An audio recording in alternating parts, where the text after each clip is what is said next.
Bismillahirrahmanirrahim. Assalamualaikum warahmatullahi wabarakatuh. Selamat siang, salam sejahtera untuk kita semua. Sebelumnya marilah kita panjatkan puji dan syukur kehadirat Allah Subhanahu wa taala, Tuhan yang Maha Esa. Berkat limpahan kasih sayangnya kita dapat bersama-sama menghadiri webinar kita pada siang hari ini, yakni dalam kegiatan seminar nasional online pengembangan keprofesian berkelanjutan PKB LPJ KPU. Forum diskusi jasa konstruksi dengan tema manajemen pengelolaan sumber air baku. Pada hari ini Rabu 6 Agustus 2025. Serta tak lupa sholawat dan salam kita curahkan hanya kepada junjungan kita Nabi besar Muhammad Sallallahu Alaihi Wasallam. Allahumma sholli ala Sayyidina Muhammad wa ala ali Sayyidina Muhammad. Baiklah, untuk mengawali kegiatan kita, marilah kita berdoa bersama menurut kepercayaan kita masing-masing. Berdoa dimulai.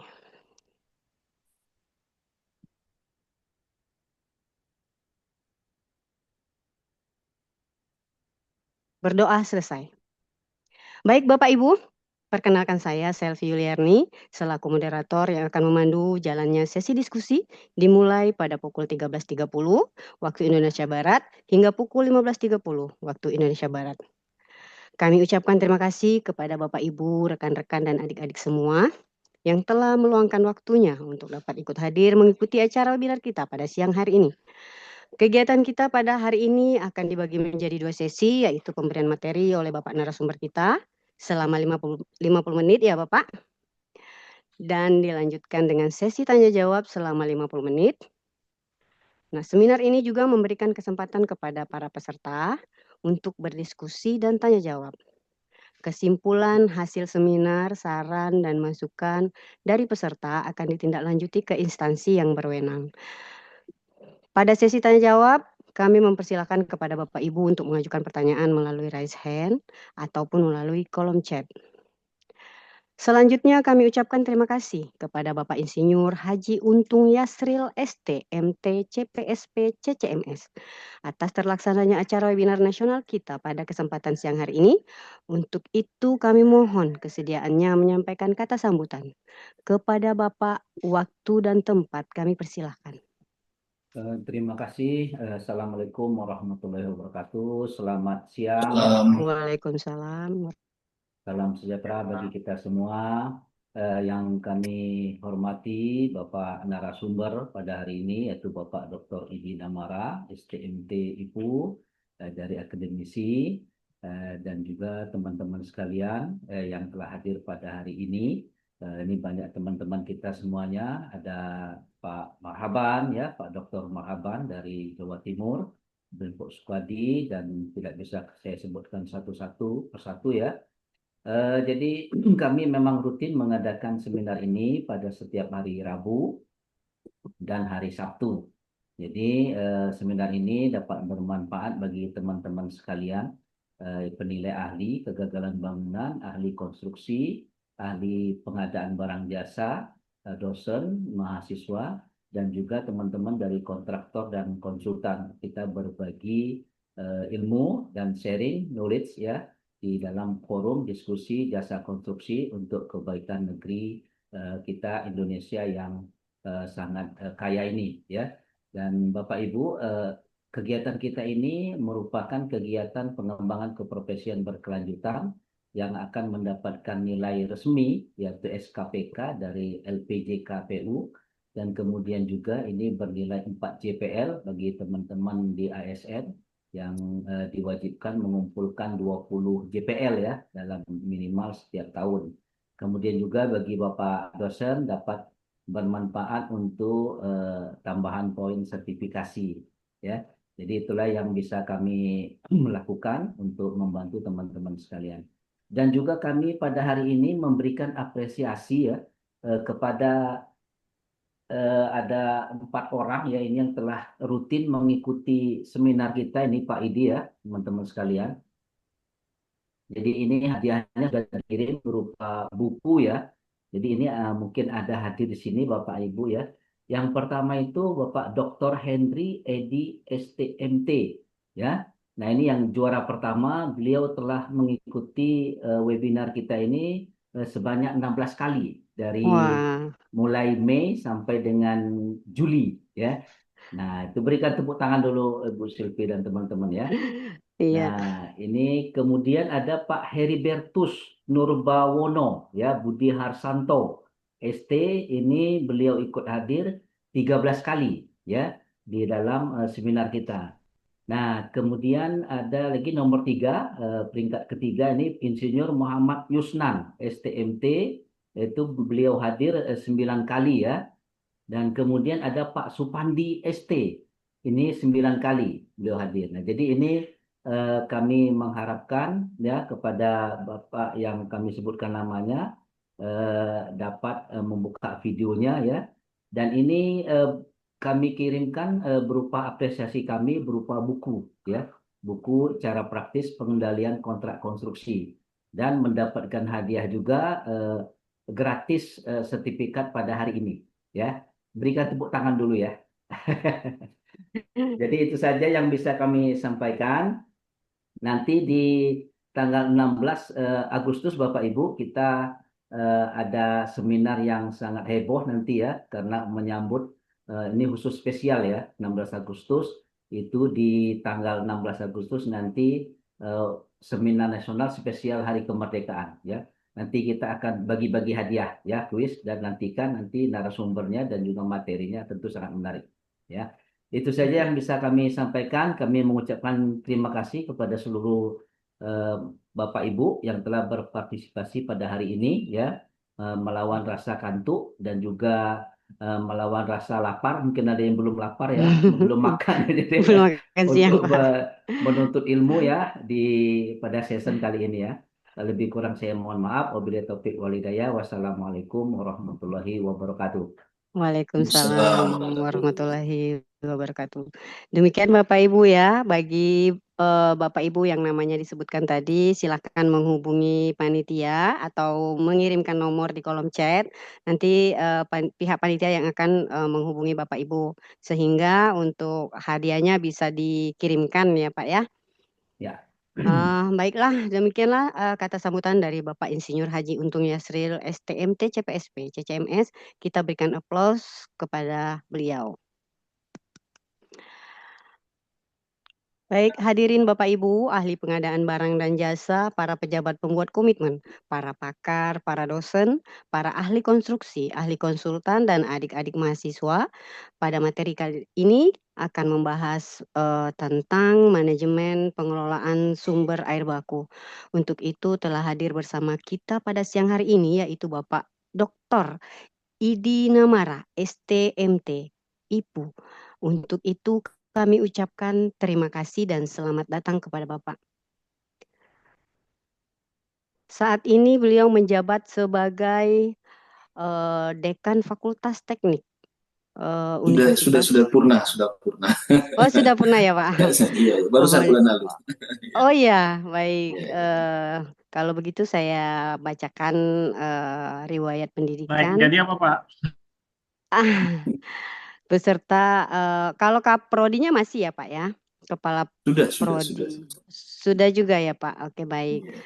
Iya. Kalau begitu saya bacakan riwayat pendidikan dan kompetensi keahliannya ya Pak. Izin Pak. Riwayat pendidikan beliau adalah S1 Teknik Sipil Universitas Diponegoro, lulus tahun 2001, dan S2 Teknik Sipil Universitas Diponegoro, Manajemen Infrastruktur, lulus tahun 2010, dan S3 beliau Teknik Sipil Universitas Indonesia, Manajemen Infrastruktur dan Lingkungan, lulusnya di tahun 2020. Nah, selanjutnya beliau aktif dalam organisasi, Sekretaris Forum Penilai Ahli Kegagalan Bangunan Kementerian PUPR. Berarti satu ini dengan Pak Ketua ya Pak Untung. Selanjutnya pengurus pusat PII, Komite Percepatan Profesi Insinyur. Dewan Pakar Astekindo, pengurus Forum Dekan Fakultas Teknik Indonesia atau FDTI, Majelis Etik dan Profesi Masyarakat Transportasi Indonesia, MTI Pusat. Beliau memiliki sertifikat kompetensi keahlian yaitu SKK Ahli Utama Jenjang 9 Manajemen Konstruksi dan Insinyur Profesional Utama yaitu IPU. Baiklah, untuk mempersingkat waktu, selanjutnya marilah kita masuk pada sesi penyampaian materi. Untuk itu kami mohon kesediaan Bapak narasumber kita yaitu Bapak Dr. Idi Namara, STMT IPU. Waktu dan layar kami persilahkan. Ya, baik, makasih. Izin suara saya Ya, terdengar ya? Pak. Make sure ya. Terdengar, Pak? Ya, oke, baik. Saya bisa share screen ini? Boleh, Pak? Udah Oke, bisa share screen. coba ya, mudah-mudahan bisa.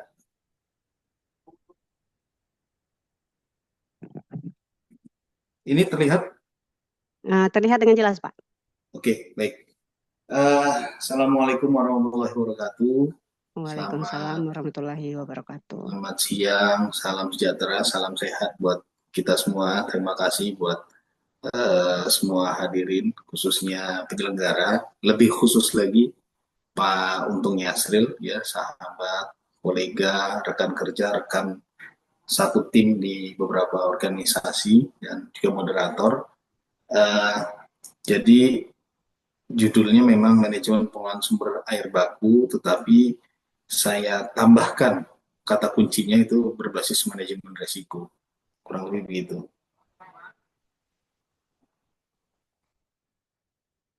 Jalan ini.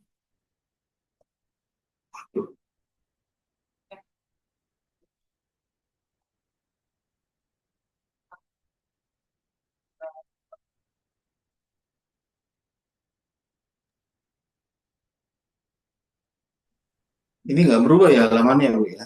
Nggak berubah, Pak. Mungkin di skip dulu, Pak.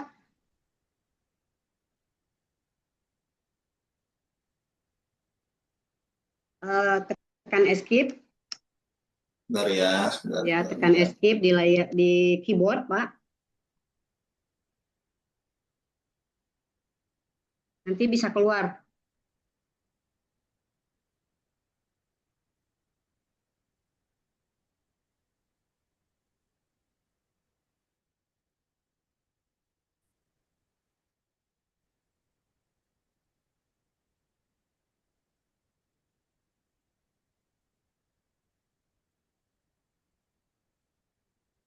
Atau saya bisa dibantu untuk share screen saja? Boleh, Pak? Ya, Ya, agak boleh ribet ini. Ya. Oh, Bapak pakai iPad ya, Pak?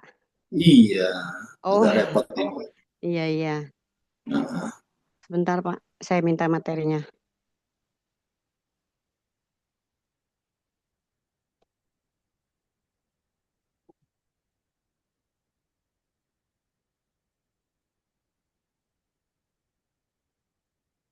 Baik, saya download dulu ya, Pak.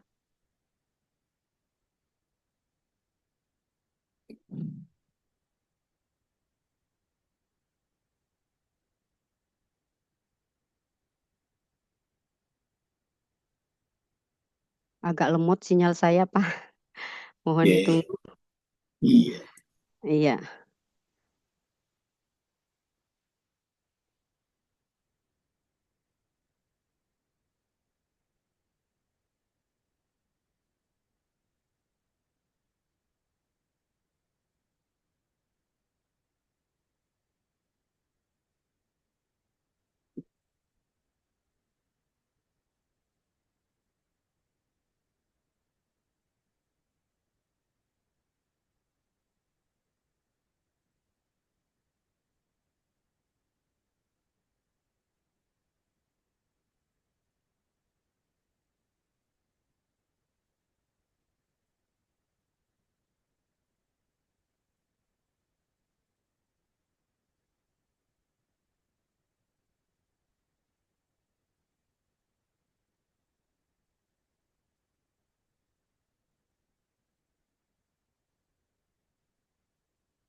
Eh, Gimana, Pak? Udah terlihat? Ya, oke.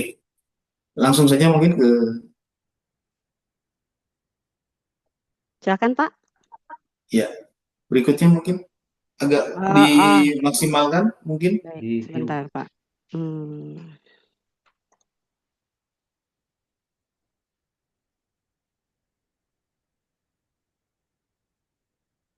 Saya malah kehilangan share screen-nya.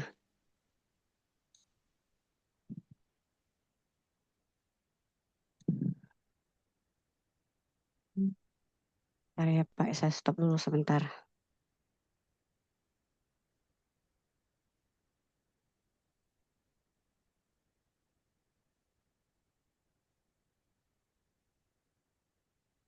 Oke. Ya, udah terlihat Pak? Iya, oke. Baik. Oke. Berikutnya mungkin Bu, ya, Oke. ya, ya tadi intinya sudah disampaikan, jadi tapi mungkin sekaligus klarifikasi sedikit mungkin ya, Bu Ya, moderator, Bu Selvi. silakan Pak. Intinya saya dosen, intinya, dan bulan lalu memang pernah tugas sebagai dekan, 1,5 bulan yang lalu malah ya, Ya, di akhir bulan Juni, juga aktif di berbagai organisasi, dan eh, keilmuan saya itu campuran sih. Base utamanya adalah manajemen project infrastruktur.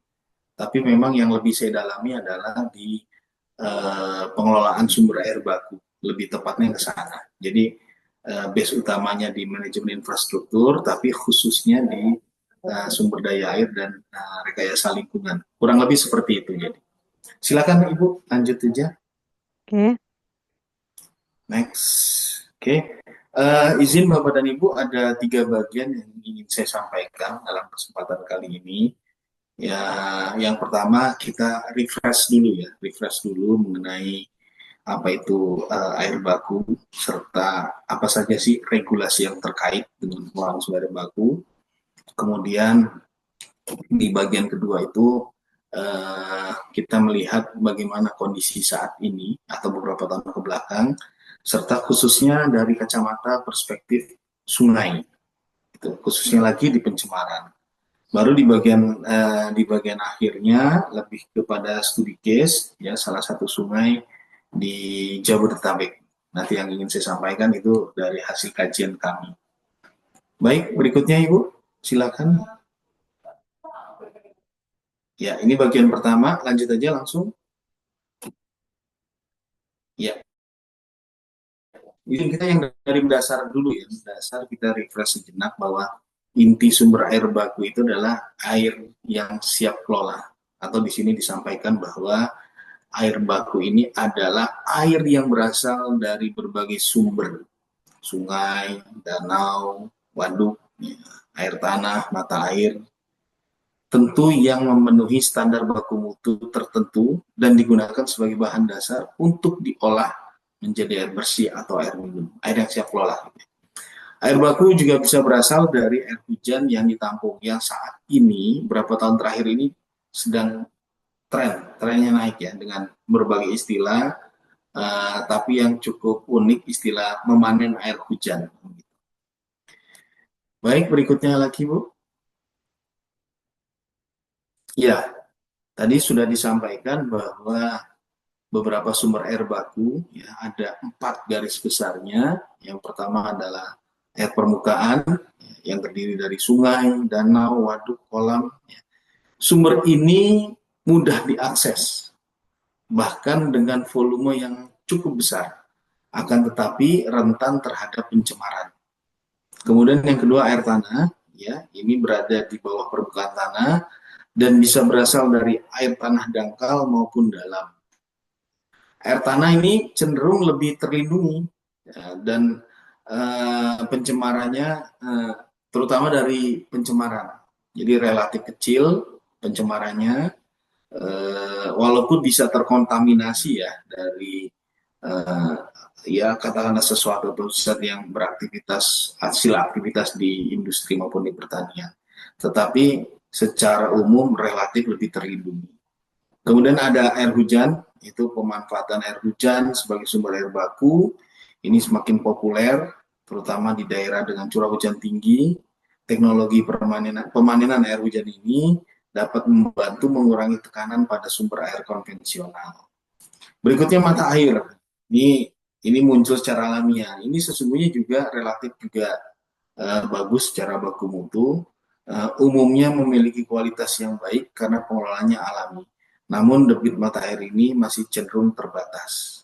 Jadi izin itu ya Bapak dan Ibu, secara overall memang air permukaan inilah yang menjadi prioritas untuk sumber air baku.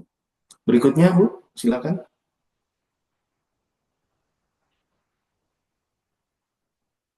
Nah ini ya, kita memilih sumber air baku. Air permukaan seperti sungai dan danau ini dijadikan prioritas sebagai air baku karena aksesibilitasnya yang lebih mudah dan ketersediaannya yang relatif besar ya, dibanding sumber air lainnya. Meskipun membutuhkan pengolahan untuk memenuhi standar air minum atau air bersih. Karena air permukaan ini kan ya volumenya besar, ya relatif kita banyak di seluruh negara kita ada lebih dari 70.000 sungai. Ya hanya saja memang ada tantangannya di sana. Sumber lain seperti air tanah relatif lebih bersih karena filtrasi alami, namun aksesnya lebih sulit dan berisiko menimbulkan penurunan muka tanah. Sedangkan air hujan sifatnya tergantung pada musim. Ya, walaupun di beberapa tahun ini cukup ekstrim ya, hingga Juli, Juni, Juli kemarin itu yang harusnya sudah musim kemarau, tapi kita masih sering hujan, dan itu bukan terjadi di Pulau Jawa saja saya kira, tapi saya kira seluruh negara kita, seluruh wilayah negara kita itu masih ada hujan. Di Agustus ini mungkin sudah mulai sedikit berkurang. Sementara untuk mata air, jumlahnya pun terbatas. Artinya sekali lagi menjadi prioritas karena aksesnya gampang, volume debitnya juga cukup besar. Lanjut Ibu.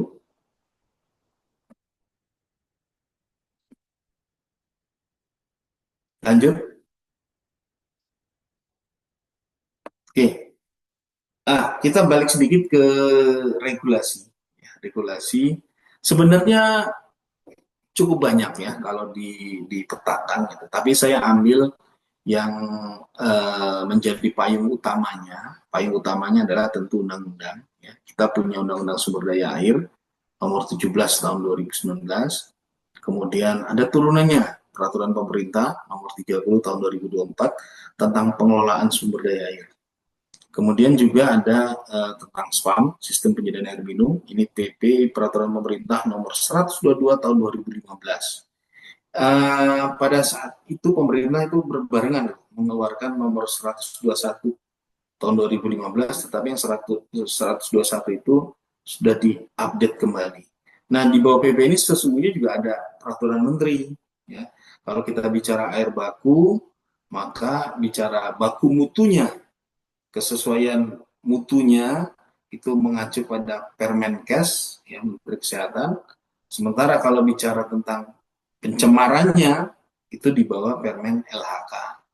Jadi kita memang multi ini ya, dalam bicara sumber air ini, nggak cuma bicara Kementerian PU saja, tapi turunan-turunannya, tapi sesuai dengan fungsinya masing-masing ya. Bicara baku mutunya, maka ajulah di Permenkes. Bicara pengendalian pencemarannya, bicara di LHK. Sementara infrastrukturnya atau teknik sumber daya airnya ada di Kementerian PU. Tapi ini kita bicara di dua level saja, undang-undang sama peraturan pemerintah. Lanjut, Ibu, silakan. Nah, ini saya mencatat tantangan sama potensi. Tentunya dari mengacu di regulasi utamanya, ya di regulasi utama bahwa sesuai amanat Undang-Undang Nomor 17 Tahun 2019 tentang sumber daya air, ya, saya ambil dari 2 titik saja pasal 7. Ini negara menjamin hak rakyat atas air guna memenuhi kebutuhan pokok minimal sehari-hari bagi kehidupan yang sehat dan bersih dengan jumlah yang cukup, kualitas yang baik, aman, terjaga keberlangsungannya, serta terjangkau. Ini kata kuncinya cukup kuat ya, menjamin, terus hidup sehat dan bersih, air yang cukup, kualitasnya baik, aman, terjaga, dan seterusnya.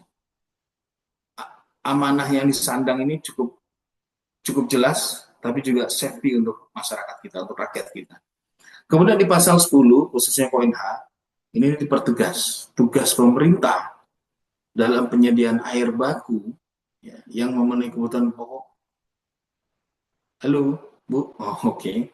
Ya.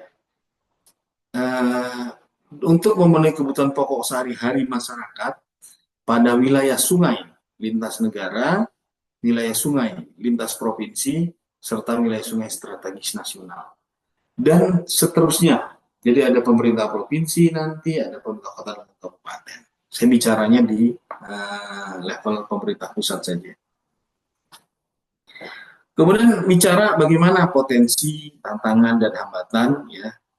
Yang pertama, sungai atau air permukaan atau danau atau sejenisnya ini salah satu sumber air baku untuk menjadi air minum atau air bersih. Ya, dia jadi prioritas, jadi primadona. Ya. Namun, ya, ada tantangan, ada hambatan. Apa? Mayoritas sungai di Indonesia ini masih cukup tercemar berat. Ini yang jadi tantangan yang sama. Sudah banyak hal yang dilakukan oleh pemerintah untuk pengelolaan sungai dan sejenisnya, namun hasilnya belum berimbas secara optimal. Bukan tidak ada imbas, tetapi belum berimbas secara optimal, khususnya masalah pencemaran atau kualitas air sungainya. Jadi tantangan dan amanahnya di undang-undang sudah tegas, peraturan pemerintah juga demikian, namun secara faktual kita masih punya hambatan, tantangan ya. Apa ya pencemaran sungai tadi. Baik, lanjut lagi Ibu. Nah, kenapa saya tambahkan manajemen risiko dalam kajian saya? Pertama begini Bapak dan Ibu. Ini kenapa tertutup Ibu? Oke. Kenapa manajemen risiko? Jadi simpelnya begini, bahwa sudah banyak hal yang dilakukan oleh pemerintah. Peraturannya sudah cukup kuat, sudah cukup baik, baik peraturan dari undang-undang, peraturan pemerintah maupun peraturan menteri, bahkan tidak sedikit provinsi dan kota kabupaten yang sudah punya perda juga. Ya, sudah cukup kuat. Kelembagaannya juga sudah oke. Walaupun juga ada indikasi juga terkesan tumpang tindih juga ada. Namun sesungguhnya dari kesungguhan itu sudah jelas itu niat positifnya pemerintah. Ditambah dengan berbagai pendekatan yang dilakukan ya, penataan sungai, program yang rutin tiap tahun berjalan, ya, itu misalnya normalisasi, pengerukan, ya, penataan dari sempadan, kemudian juga taman ya di sungai dan seterusnya, itu bukti bahwa kesungguhan pemerintah untuk mengelola sungai sebagai sumber air baku. Tapi ini masih belum signifikan hasilnya. Nanti ada beberapa data dari sana. Nah, kenapa saya pakai manajemen risiko? Yaitu ya karena jika ada sesuatu yang negatif, maka bisa diperkecil dan memaksimalkan yang positif. Ya, ini misalnya termasuk dalam pengelolaan sumber daya baku, pengelolaan yang sudah dilakukan belum menunjukkan perbaikan dalam kualitas air. Terus berbagai pendekatan juga sudah dilakukan, tetapi juga belum punya hasil yang maksimal. Gitu. Jadi dengan pendekatan manajemen risiko ini, intinya sekali lagi meminimalisasi apa saja yang terindikasi negatif dan memaksimalkan apa yang menjadi positif. Pendekatan manajemen risiko inilah prioritas yang menjadi dasar penyusunan model pengembangan kebijakan pengelolaan sumber air baku khususnya masalah kualitas air. Lanjut Ibu.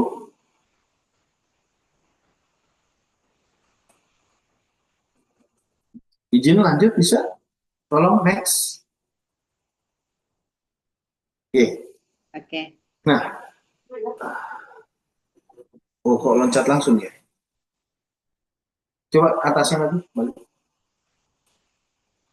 Bagian dua, Pak. Ya, bagian keduanya ya, betul. Ya, bagian kedua. Ya, bagian kedua ya, ini kondisi air baku dan perspektifnya, perspektif data-datanya. Ya. Ini Bapak dan Ibu izin ya bahwa dari catatan data, memang yang update ini 2023 ya. Jadi pertama ya dari data BPS kita punya lebih dari 70.000 sungai. disebutkan di data BPS tadi, 46% itu dalam keadaan tercemar berat. Tapi gini, melihatnya tercemar berat 46% bukan berarti yang lainnya tidak tercemar. Terbagi menjadi beberapa hierarki pencemaran ya. Bapak Ibu mungkin sudah tahu, ada tercemar berat, tercemar sedang, tercemar ringan, baru memenuhi baku mutu air bersih. Nah, 46 ini tercemar berat. Kemudian ada data lain, ya tahun 2022, kualitas air sungai di Indonesia ini hanya 8,1% untuk memenuhi, ini hilang lagi, oke, memenuhi baku mutu dari 111 sungai yang diidentifikasi. Jadi pernah ada identifikasi 111 sungai, tetapi hanya 8,1% yang memenuhi untuk baku mutu saja. Di sisi lain, Bapak Ibu, ya, World Wide Fund for Nature atau WWF ya, Indonesia tahun 2019 itu merilis data bahwa 82% dari 550 sungai yang tersebar di seluruh Indonesia kondisinya tercemar dan kritis. Kemudian kita ketahui juga di Pulau Jawa ini, ya, misal ya ada 2 sungai yang cukup mungkin bahasa sederhananya legend itu ya, Sungai Ciliwung, Sungai Citarum. Ini dianggap tercemar cukup berat, paling berat ya. Sumber pencemarannya pun juga beraneka, dari limbah domestik, limbah rumah tangga, dari tinjanya, air bekas mencuci, air rumah tangganya, sampah plastik dan lain seterusnya. Lanjut lagi Ibu. Next-nya, silakan. Sebentar Pak, mungkin share screen-nya langsung ke host. Oke, Bentar ya Pak. iya.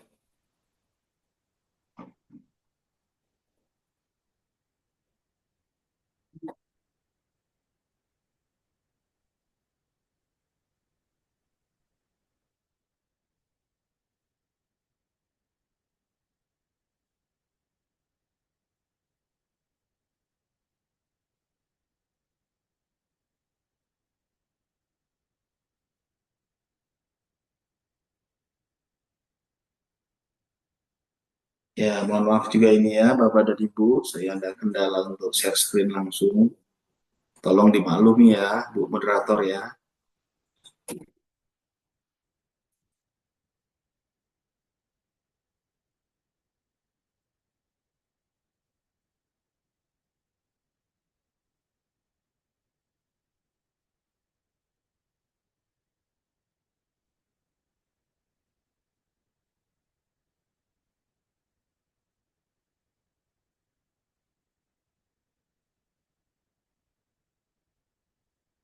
Mohon izin Pak, mohon ditunggu ya Pak. Iya, baik.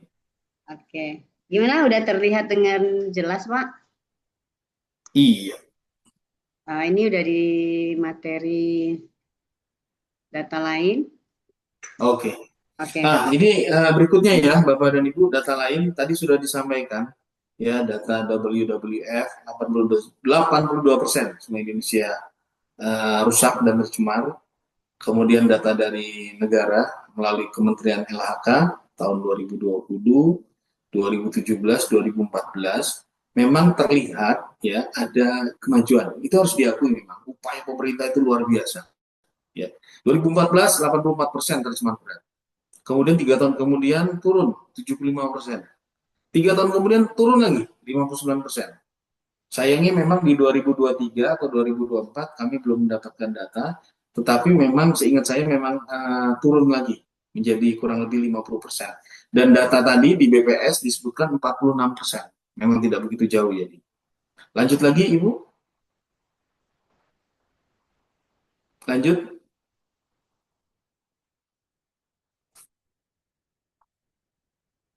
Oke.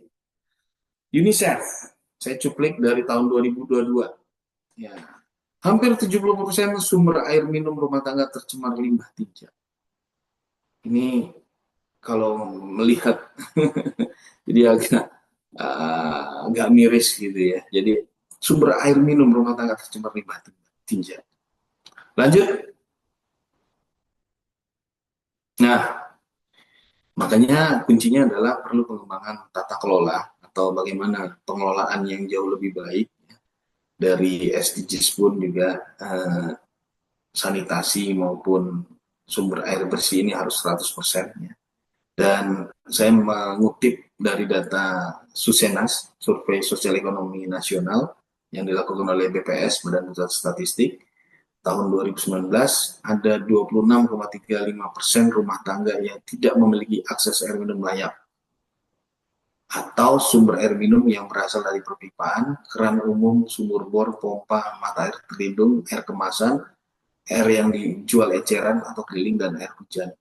Tapi sekali lagi memang di data terkini di 2023-2024 memang ada perkembangan positif, namun sekali lagi belum signifikan. Sehingga dari berbagai permasalahan ini kita punya potensi yang cukup besar. Bayangkan 70.000 sungai di Indonesia, dan yang menjadi prioritas untuk sumber air baku itu adalah air permukaan, khususnya sungai.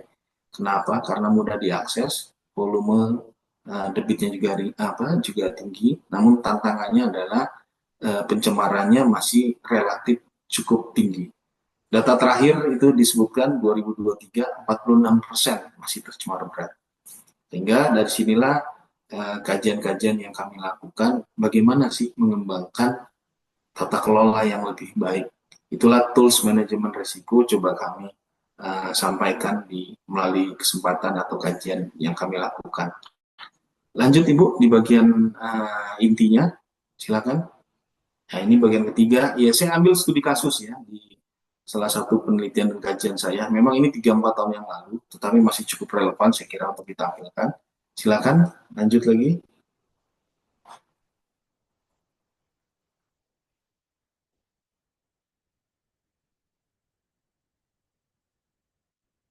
Sebentar Ibu ya, mohon maaf sebentar.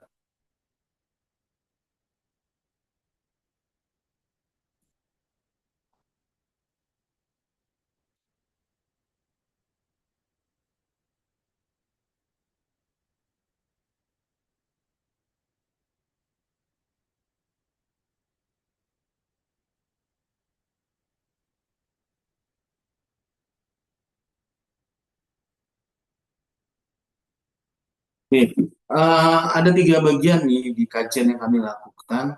Yang pertama, langkah pertama adalah karena ini berbasis manajemen risiko, kita mengidentifikasi berbagai faktor-faktor penting dalam pengelolaan sumber air baku.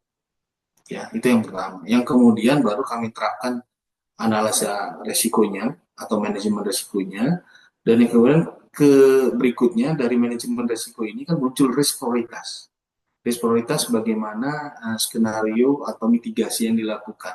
Nah, dari skenario inilah kami buat pemodelan melalui pemodelan sistem dinamik ya, non-linear, sehingga diharapkan dapat memunculkan hasil yang signifikan dalam pengelolaan sumber air baku. Studi case yang kami lakukan adalah Sungai Cisadane, khususnya di segmen Kota Tangerang. Baik, lanjut Ibu. Oke, ini gambaran kenapa kami memilih Kota Tangerang. Jadi pertama sebagai wilayah Jakarta Raya atau Jabodetabek, Kota Tangerang ini kan menjadi salah satu pusat perkembangan kota ya, kota besar. Ada Bandara Internasional Soekarno-Hatta. Memang bandara ini melayani utamanya di Jakarta, tetapi dia keberadaannya di Kota Tangerang, dan sumber air baku untuk Bandara Internasional Soekarno-Hatta ini juga dari Sungai Cisadane. Kemudian juga pertumbuhan penduduknya yang cukup signifikan dalam 15 tahun terakhir ini meningkat hampir 2 kalinya. Semakin tinggi jumlah penduduk tentu berimbas kepada kebutuhan infrastruktur. Salah satunya adalah ya permukiman, terus kemudian sistem air bersihnya, sanitasi, dan seterusnya. Di sisi lain, Kota Tangerang juga memiliki tren positif dalam pertumbuhan ekonomi. Ya, dia cukup masif dalam industri perdagangan maupun jasanya cukup. Jadi dengan kata lain, Metropolitan Tangerang ini menjadi salah satu rujukan untuk kajian bagaimana pengelolaan sumber air baku. Lanjut lagi, Ibu. Nah, ini ya, ini future atau gambaran dari salah satu sungai ya. Jadi Sungai Cisadane ini menjadi sumber air baku buat bagi PDAM, baik di Kota Tangerang maupun Kabupaten Tangerang. Kemudian Bandara Internasional Soekarno-Hatta juga memanfaatkan air Sungai Cisadane ini sebagai sumber air baku. Juga dimanfaatkan sebagai irigasi, khususnya untuk kota dan Kabupaten Tangerang. Nah, Sungai Cisadane ini merupakan sungai utama di wilayah Das Cisadane. Namun sampai dengan di 2001-2022 memang terjadi kecenderungan turun kualitas airnya. Catatan penting adalah Das Cisadane ini menjadi salah satu das prioritas baik di RPJMN 2015-2019 dan 2019-2024. Ini menjadi salah satu das prioritas. Jadi ada di di Sumatera ada, di Jawa ada, di Kalimantan ada beberapa das prioritas, total ada 15 gitu ya. Lanjut Ibu.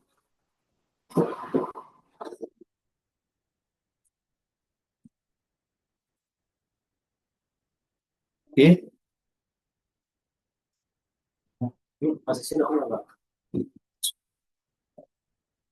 Ini saya memberi gambaran ya, pengelolaan yang sudah dan sedang berjalan ya. Jadi pertama bahwa pengelolaan utamanya itu ada di Balai Besar Wilayah Sungai Ciliwung Cisadane di bawah Kementerian PU. Lalu Ibu, suara saya masih terdengar Bu? Masih Pak, masih terdengar Oke, jelas. baik ya. Kemudian juga selain BBWS Ciliwung Cisadane ini juga ada Balai PSDA wilayah Sungai Cidurian Cisadane Provinsi Banten. Kemudian tentu beberapa kedinasan yang ada di bawah Kementerian di bawah pemerintah Kota Tangerang atau Pemkot Tangerang. Juga pendekatan fisik atau konstruksi sudah banyak dilakukan, mulai dari penataan taman, terus kemudian tanggulnya juga sudah dilakukan, ya, penataan sepadan sungainya juga sudah, bangunan-bangunan itu sudah dihilangkan, ya. Kemudian kalau bicara regulasi tadi di awal, mulai dari peraturan pemerintah, peraturan provinsi, peraturan Perda ya, Perda provinsi, Perda kota itu sudah lengkap. Jadi sebenarnya lagi-lagi secara komprehensif sebenarnya sudah, namun secara faktual belum berhasil secara maksimal secara faktualnya. Lanjut lagi Ibu. Ya, langkah pertama tadi yang seperti saya sampaikan bahwa kami melakukan identifikasi apa sih yang menjadi faktor-faktor penting dalam pengelolaan sumber air baku. Nah, kami memadukan antara regulasi dengan kajian-kajian terdahulu. Kajian terdahulu itu banyak sekali, mungkin ada puluhan bahkan ratusan. Ya. Dari regulasi ini, mulai dari peraturan pemerintah, ya ada 3 peraturan yang kami minta tentang sungai, tentang pengendalian pencemaran dan seterusnya. Kemudian dari penelitian terdahulu, saya lupa persisnya ada berapa, seingat saya sih ada 40-50 ya kajian terdahulu yang kami bagi di 4 klaster. Klaster pertama itu mengenai peraturan dan kelembagaan, klaster kedua itu tentang pengelolaan sungai yang terkait dengan tata guna lahan, kemudian klaster ketiga itu kualitas air sungai terkait dengan tata guna lahan, dan yang keempatnya adalah intervensi konstruksinya. Nah, dari perkawinan regulasi dan kajian terdahulu ini memunculkan faktor-faktor penting dalam pengelolaan kualitas air sungai sebagai air baku. Lanjut. Ya, ini intinya saya langsung saja loncat bahwa dari studi pustaka yang kami lakukan berbasis kajian terdahulu maupun regulasi ya memunculkan 5 faktor utama. 5 faktor utama. Faktor yang pertama adalah aspek hukum dan kelembagaan. Ya. Faktor yang kedua adalah perubahan tata guna lahan.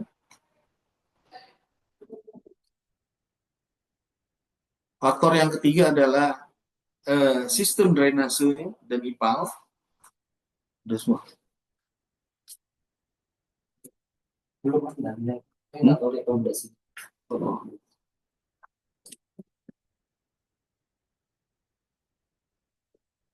Terus kemudian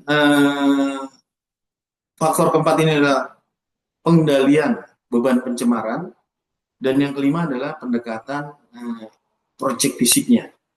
Tuh, jadi ini yang menjadi poin penting dalam pengelolaan sumber air baku.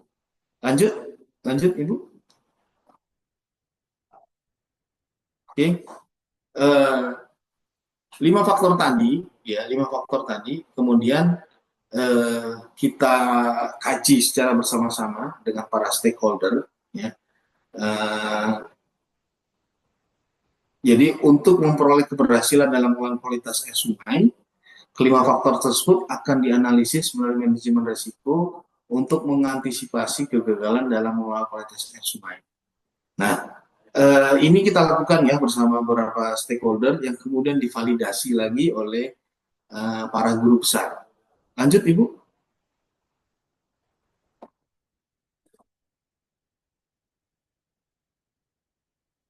Ya, jadi Bapak Ibu, 5 faktor tadi itu menjadi acuan kami untuk melakukan identifikasi risiko.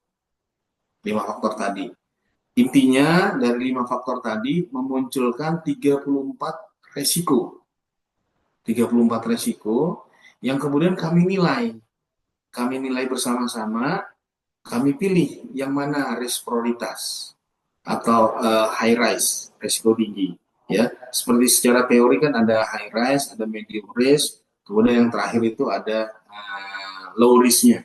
Nah, kami memilih dan memilih mana saja yang resiko prioritas. Karena resiko prioritas inilah yang harus dimitigasi, yang harus disikapi secara detail.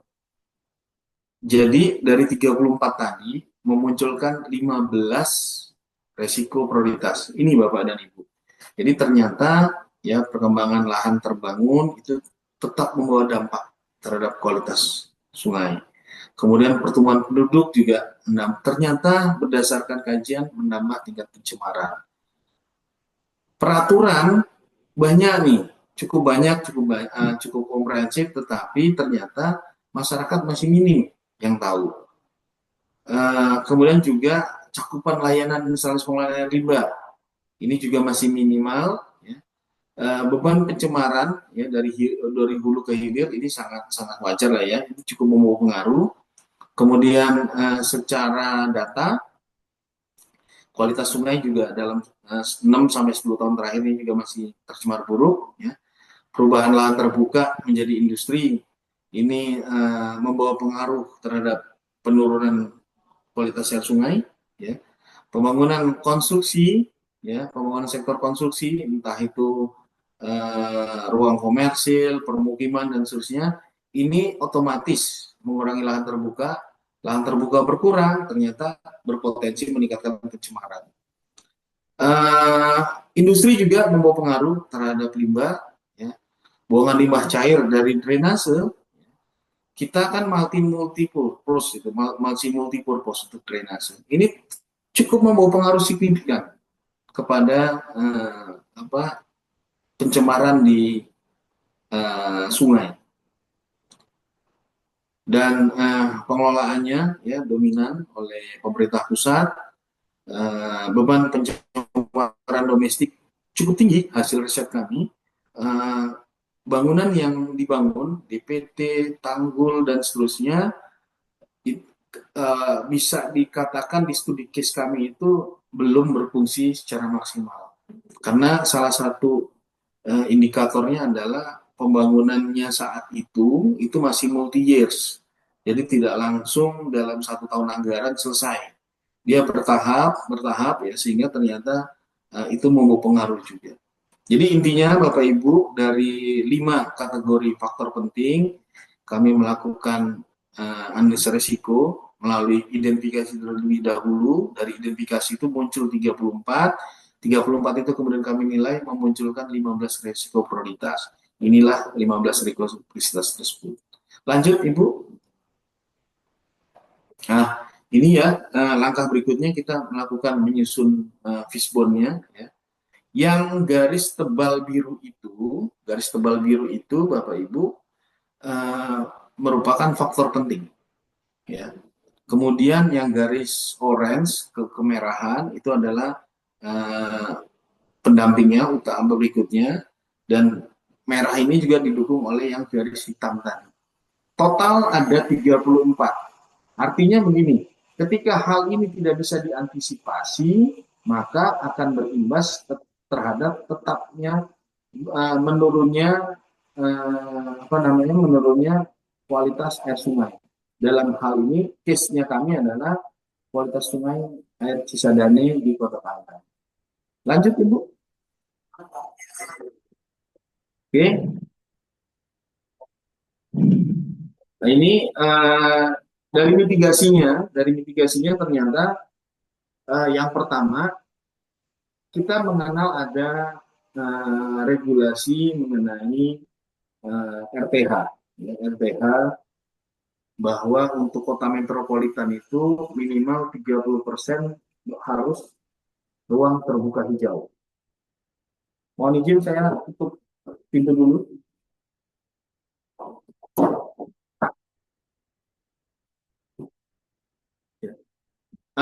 Hasil kajian kami di 2016 itu, luas lahan terbuka hijau itu ternyata sudah melebihi 30%. Sudah berada di angka 29,87%. Ya. Ini kecenderungannya di tahun sekarang ini tetap bertambah. Karena penduduk bertambah, kebutuhan permukiman bertambah, ruang komersil juga bertambah, dan seterusnya. Ya, jadi ternyata sudah ada regulasi yang teriris gitu ya. Kemudian yang perlu dimitigasi juga adalah peningkatan peran serta masyarakat dalam pengelolaan kualitas air dan pengendalian pencemaran air. Regulasi yang sudah ada disosialisasikan seoptimal mungkin kepada masyarakat. Ini harapannya kesadaran dan rasa pedulinya juga semakin meningkat, khususnya dalam ikut serta pengelolaan sungai. Kemudian ini langkah yang paling signifikan saya kira adalah memang memisahkan secara menyeluruh antara sistem saluran drainase yang khusus untuk limpasan air hujan dengan saluran pembuangan air limbah khususnya limbah domestik. Hal ini secara tidak langsung akan berimbas pada peningkatan cakupan layanan IPAL, peningkatan kapasitas IPAL skala kota, memaksimalkan tingkat IPAL skala layanan kota, atau membangun IPAL komunal di wilayah permukiman, atau dengan keduanya. Yang ideal memang IPAL skala kota, tetapi memang buat kota besar atau kota metropolitan yang wilayahnya cukup terbatas, saya kira IPAL komunal itu ya yang menjadi prioritas harusnya ya, karena IPAL komunal ini kan bisa lebih kecil ya, tinggal dibangun di beberapa lokasi, mungkin masih sangat memungkinkan.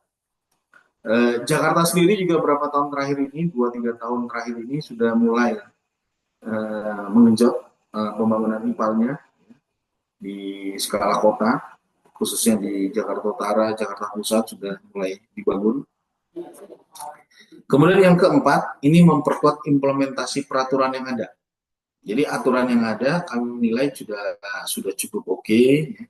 Ini sekaligus menjadikan dasar hukum yang kuat untuk melaksanakan program kerja, khususnya terkait dengan komitmen anggaran atau pendanaan. Ya, tadi di pasal 7 ya, Undang-Undang Sumber Daya Air kan, pemerintah menjamin. Selain itu, pertegas penerapan sanksi kepada pihak yang tidak serta ikut dalam pengelolaan kualitas air, khususnya dalam hal pencemaran. Kita berharap sekali orang nggak gampang buang limbah, buang sampah ke sungai atau drainase. Yang kelima, mitigasinya adalah memperkuat koordinasi antar lembaga terkait, baik dari level pusat, provinsi, hingga kota atau kabupaten, untuk mengoptimalkan dan menyelaraskan berbagai program dalam pengelolaan kualitas air sungai. Lanjut, Ibu. Lanjut. Halo, lanjut. Baik, Pak.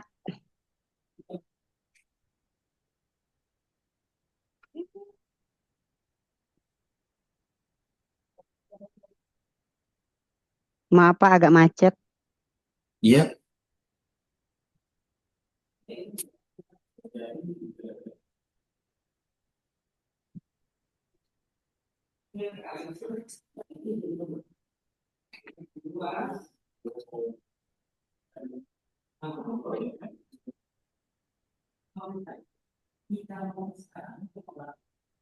Ini sudah, Bu. Lanjut lagi. Lanjut. Ini belum ya? Belum, Pak, belum. Belum ya. Sebelumnya coba, Bu, sebelumnya. Oke, lanjut. Ya, Berarti sudah ya? Oke ya. ya yang tadi Ya, sudah, Pak. baik, ya. Jadi mitigasi dari manajemen risiko seperti tadi 5 poin, ya 5 poin tadi. Nah, kemudian kami tuangkan bagaimana sih model pengelolaan sumber air baku. Ya, bagaimana model sumber air baku? Ada 3 catatan ini ya, saya bacakan dulu bahwa pengelolaan Sungai Cisadane tersebut ya sebagai sumber air baku mempunyai 5 faktor penting. Nah, berdasarkan analis manajemen risiko, 5 faktor tersebut memunculkan 15 risiko prioritas. 15 risiko prioritas ini ya kita lakukan validasi terhadap pakar ya, 2 guru besar mau seperti apa. Kemudian pengembangan kebijakan pengelolaan ini menjadi dasar penyusunan struktur sistem permasalahan dan story disusun berdasarkan deskripsi dari struktur sistem permasalahan. Intinya Bapak dan Ibu, kami menggunakan model sistem dinamik, ya, sistem dinamik untuk menyusun model terbaik bagaimana mengembangkan atau mengelola sumber air baku. Lanjut Ibu, silakan. Nah, ini Bapak dan Ibu ya. Jadi kelebihan sistem dinamik itu ya satu sama lainnya itu saling terkait. Jadi non-linear saling terkait. Karena kenapa saling terkait? Tadi kan di awal saya sampaikan bahwa upaya yang dilakukan oleh masyarakat atau pemerintah, khususnya pemerintah itu sangat luar biasa. Sesungguhnya sudah sangat luar biasa. Mulai dari peraturan, mulai dari penataan sungai, penataan danau dan seterusnya, kemudian juga pendekatan proyek fisik itu sudah luar biasa dilakukan. Memang ada pengaruh tapi belum signifikan. Nah, apa yang kurang? Nah, sehingga kami melakukan pendekatan dengan manajemen risiko yang risk prioritasnya menjadi dasar untuk menyusun model. Modelnya melalui apa? Sistem dinamik ini. Dengan sistem dinamik ini kan saling terkait satu sama lain. Jadi ada faktor-faktor penting inilah yang kami susun ya seperti ini. Ya, muaranya pada pengendalian pencemaran, muaranya. Jadi bagaimana masyarakat perlu berpartisipasi, penguatan atau sosialisasi aspek peraturan dan kelembagaan, perlu pendekatan intervensi IPAL-nya, kemudian pengelolaan limbahnya juga harus jelas, bagaimana memanage, mengelola luas lahan terbuka, kemudian juga bagaimana kita menjaga baku mutu kualitas air sungai, bagaimana kita mengendalikan luas area permukiman yang tiap tahun terus bertambah, juga pengendalian terhadap jumlah penduduk yang berimplikasi kepada kebutuhan infrastruktur, kebutuhan ini belum Bu, mau balik lagi kebutuhan permukiman, ya, kebutuhan air bersih dan seterusnya. Jadi ke semua hal ini kami rangkai modelnya seperti ini. Ya, lanjut baru Ibu, lanjut. Nah ini modelnya yang dibangun. Nah dari model tadi, jika kita biarkan, ya tidak ada intervensi apapun, terus saja seperti ini, atau dengan kata lain dengan intervensi yang normal saja, maka kecenderungannya akan terus menurun. Itu garis merah itu adalah meningkatnya pencemaran, ya. Kami itu memakai 2 parameter sesungguhnya ada 9 parameter ya yang kami kaji, tetapi yang kami tampilkan sini 2 parameter saja, BOD dan COD. tiap tahun itu cenderung naik pencemarannya. Ini dengan intervensi yang sudah berjalan. Lanjut, Ibu. Oke. Nah, berikutnya dengan model yang kami bangun tadi, ya, model yang kamu bangun dengan kebijakan yang tadi ada 5 tadi, jika itu mulai diterapkan, maka terjadi penurunan pencemaran.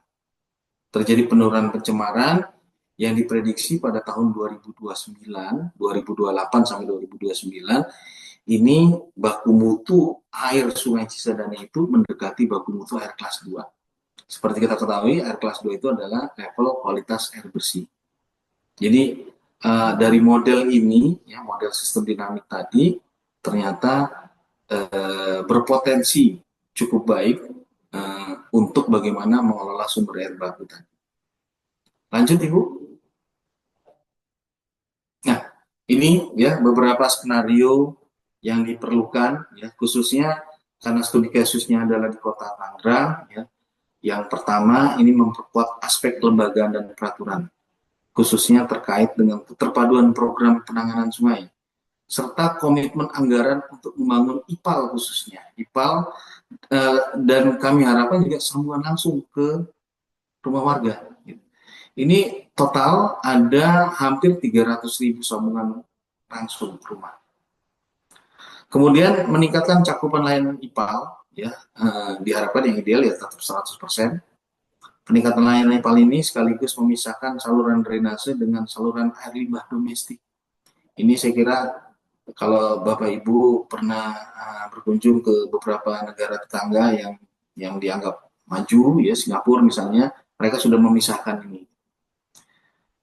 Anggaran yang dibutuhkan ini sekitar 1,4 triliun lebih, dan ini bisa secara multi-year selama 9 tahun, 2021 sampai 2029, karena ini risetnya tahun 2020.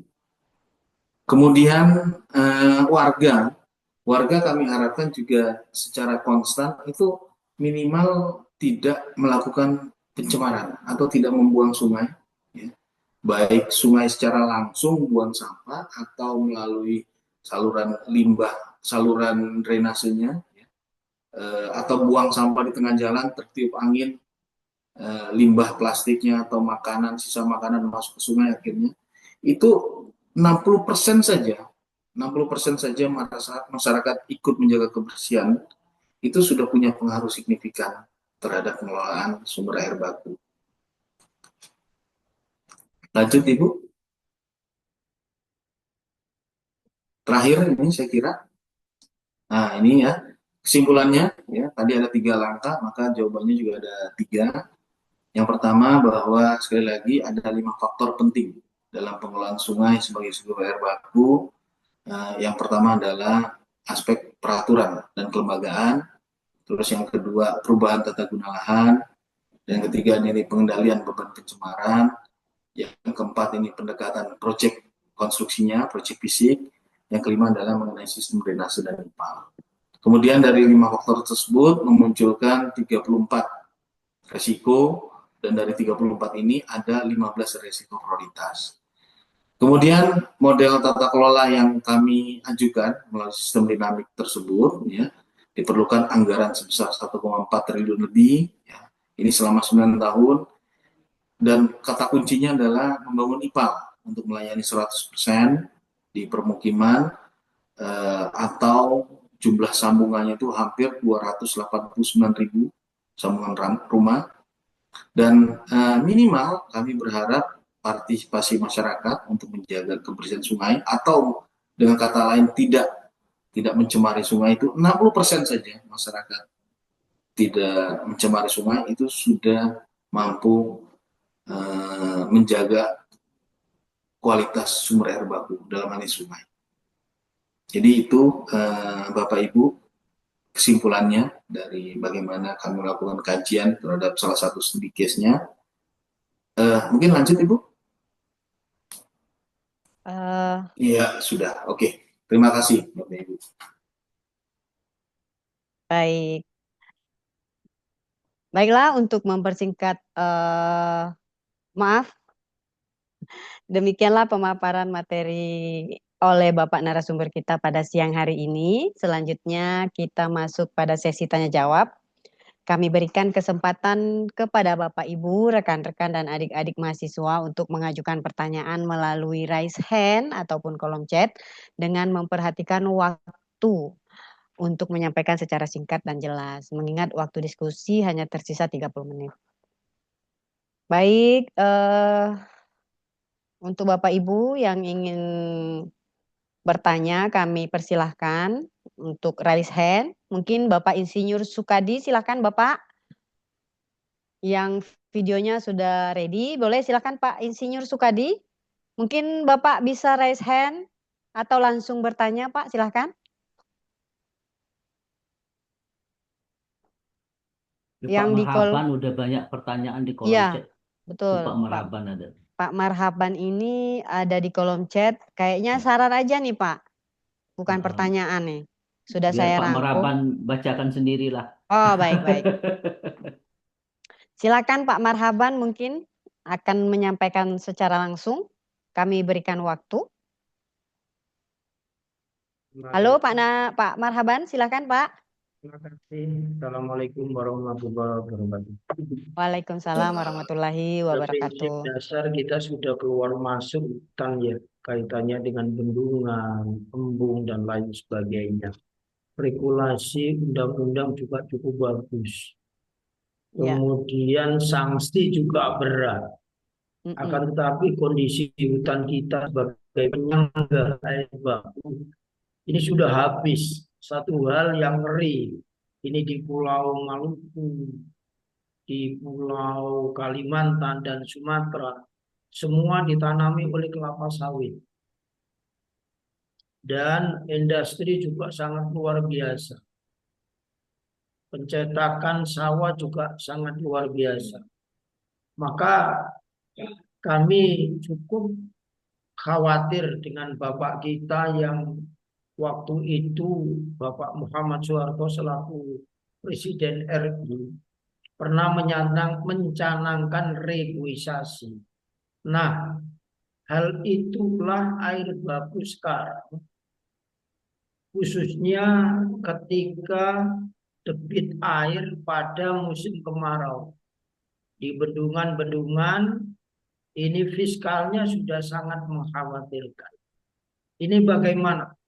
Perumusan regulasi undang-undang dan sanksi, apakah ini sebagai slogan berhenti? Apakah memang kita sudah tidak mampu tentang kesadaran nasional? Maka pertanyaannya, bagaimana kita merumuskan regulasi undang-undang supaya air baku ini bertambah bagus? Kaitannya dengan generasi emas 2045. Terima kasih. Iya Pak, ini baik, silakan. Pertanyaannya mendalam, tapi juga saya kira sebagian itu juga masukan ya Pak ya. Iya, jadi di riset kami itu Pak, salah satunya atau di kajian kami itu memang penurunan ruang terbuka hijau ya, tanpa harus menyebut kelapa sawit dan tumbuhan lain itu membawa pengaruh Pak. Itu membawa pengaruh terhadap penurunan kualitas sumber air bakunya. Itu sependapat saya Pak. Nah, memang akhirnya kebetulan kita punya undang-undang RTH Pak. Undang-undang RTH yang memilah-milah kota besar itu harus minimal 30%.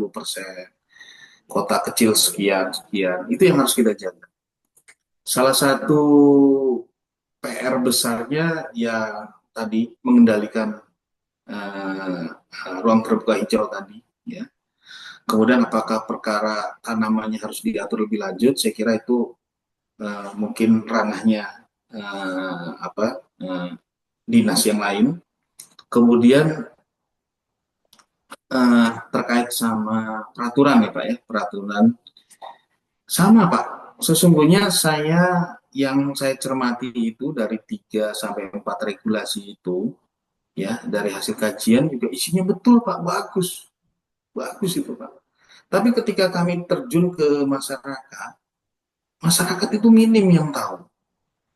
Makanya bahasa rekomendasi kami adalah bagaimana mensosialisasikan aturan ini semaksimal mungkin ke masyarakat. Nah, apa yang diminta dari hasil sosialisasi masyarakat ini? Masyarakat tadi yang saya sampaikan, angka konstannya 60% saja masyarakat peduli. 60% saja Pak ya. Artinya tidak membuang limbah, tidak buang sampah. Itu ternyata sudah cukup kuat untuk menjaga kualitas sumber air baku kita. 60% saja. Kalau bisa 100% fantastis banget saya kira ya. Jadi semua masyarakat sadar gitu ya. Kalau 60% kan separuh lebih Pak. Separuh lebih. Jadi 60% saja masyarakat sadar itu sudah punya pengaruh signifikan ternyata terhadap pengelolaan sumber air baku ini Pak. Tapi PR utamanya adalah bagaimana menyampaikan aturan-aturan yang hebat ini ke masyarakat. Nah, pemerintah mengawal. Kalau masalah pengendalian lahan ya memang saya kira memang harus itu. Undang-undangnya sudah ada kok, undang-undang RTH. Kota Tangerang, hitungan kami 2016 itu sudah melewati. Dari minimal 30%, mereka sudah 29%. Saya memang angka terkininya saya belum tahu, tapi secara logika sederhananya, penduduk terus bertumbuh, kebutuhan infrastruktur termasuk permukiman juga tumbuh. Nah, jadi ya ini nih yang perlu dikendalikan. Ya salah satunya mungkin hunian jadi harus hunian vertikal. Setiap membangun harus ada taman kota misalnya kan begitu dan seterusnya Pak. Itu aja Pak mungkin respon saya Pak. Baik, demikian ya Pak Marhaban. Mungkin kita lanjut ke Pak Insinyur Sukadi yang telah raise hand. Boleh silakan Pak. Mungkin audionya dibuka dulu Pak. Terima kasih Ibu Moderator. Siap Pak, sama-sama. Saya akan bertanya kepada Pak Dr. Idin narasumber berkaitan dengan pengaturan regulasi dari pusat sudah cukup lumayan. Kita sudah punya tata ruang dengan Undang-Undang Nomor 27 Tahun 1997. Ya, itu diatur di pasal 28, 29 sampai 30 itu pemerintah harus menyiapkan RTH 30% yang terdiri dari 20% dari pemerintah, yang 10% untuk privat. Untuk itu, kami menyarankan agar regulasi itu tidak hanya di pusat, tetapi sampai ke provinsi maupun kabupaten kota, sehingga masyarakat paham terhadap langkah-langkah aturan yang akan dilaksanakan oleh pemerintah daerah. Tidak semata-mata hanya di pusat saja. Sehingga pola RTH yang 30% itu benar-benar maksimal, sehingga untuk menjaga resapan air itu masih bagus di wilayah di mana saja, baik kota kecil maupun kota besar. Mohon penjelasan dari Bapak narasumber sehingga ini bermanfaat bagi kita semua. Terima kasih Ibu Moderator. Iya Pak, terima kasih kembali atas partisipasinya. Silahkan Pak Idin. Tadi Bapak sebenarnya bertanya juga sekaligus menjawab Pak. Ya betul Pak, jadi 30% itu. Jadi kalaupun di breakdown ya 20% upaya pemerintah pusat, 10%-nya harus dari pemerintah provinsi dan daerah, mungkin diperkuat dengan perda, sehingga tadi sudah saya sampaikan bahwa ketika dilakukan pembangunan, khususnya permukiman, memang harus diwajibkan bangun sekian lahan permukiman, dia harus menyediakan taman, harus menyediakan lahan terbuka gitu ya. Untuk kita jaga angka 30%-nya itu utuh. Saya setuju Pak intinya, saya setuju. Peraturan lagi-lagi memang sudah cukup masif, sudah cukup baik. Ya. Tapi dari hasil kajian kami, ternyata masyarakat itu banyak yang belum tahu. Ya. Mudah-mudahan era medsos ini bisa dimanfaatkan semaksimal mungkin ya untuk memberikan poin-poin penting dari regulasi-regulasi tersebut. Karena kan negara kita, masyarakat kita ini kan melek internet sesungguhnya. Ya, itu aja muatan-muatan itu dimasukkan.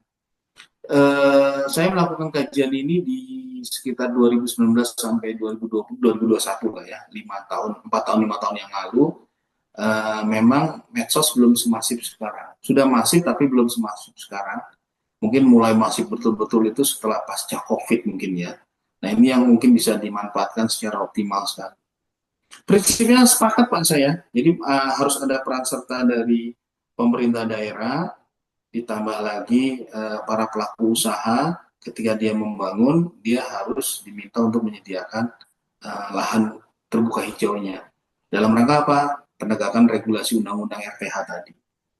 Jadi supaya angka 30%-nya itu betul-betul terjaga dengan baik. Itu mungkin Mbak ya kita diskusinya. Makasih Pak. Baik Pak Insinyur Sukadi, demikian penjelasan dari Bapak narasumber kita ya Pak. Izin Pak Idi, kami tadi dari Bapak Ketua telah menyampaikan bahwa dalam webinar kita ini ada yang juara 1, juara 2, juara 3. Izin membacakan sebentar Pak. Ya silakan. Baik, di sini telah hadir Bapak Heribertus Nurbawono Budiharsanto ST. Silakan Pak buka video dan audionya. Beliau ini juara Siang, Bu. 2. Selamat siang, Bu. Boleh ya Pak, baik. Terima kasih Pak Iya. atas partisipasinya selama ini telah Baik. mengikuti webinar kami. Bapak mendapatkan juara kedua, peserta terbanyak sampai 13 kali. 13 kali pertemuan ya Pak ya. Ya, Bu. Baik, nanti panitia akan menghubungi Bapak. Mungkin boleh dibantu di kolom chat nomor HP-nya Pak. Nanti kita mau minta alamat untuk Oh, mengirimkan sudah hadiah. kemarin sudah Oh, saya sudah kirim. ya? Ya, udah. Oke, kalau begitu Mungkin selamat ya ada Pak. ini pertanyaan atau Ya, tanggapan Pak saran dan Heribertus. masukan silakan Pak. Iya. Selamat siang, Mbak. Terima kasih, Pak. Sebelumnya Ya. saya basicnya di gedung, Bu. Jadi Oh, di air baku gedung. agak kurang, makanya ini pengen tahu aja gitu loh. Oh, gitu, siap. Iya, Baik Pak. iya, Ya. gitu. Oke, baik Pak. Terima kasih Ya, Pak. terima kasih. Kami ucapkan selamat. Iya, Bu. Semoga Bapak masih tetap terus setia Ya, mengikuti ya. kegiatan-kegiatan kami. Biasanya Oke, juga baik. saya di MK, Bu, manajemen konstruksi Oh, Malaysia. manajemen Gitu. konstruksi. Baik Pak. Ya, Oke. ya, makasih. Sama-sama Pak. Baik Pak Idi, mungkin selanjutnya ada pertanyaan.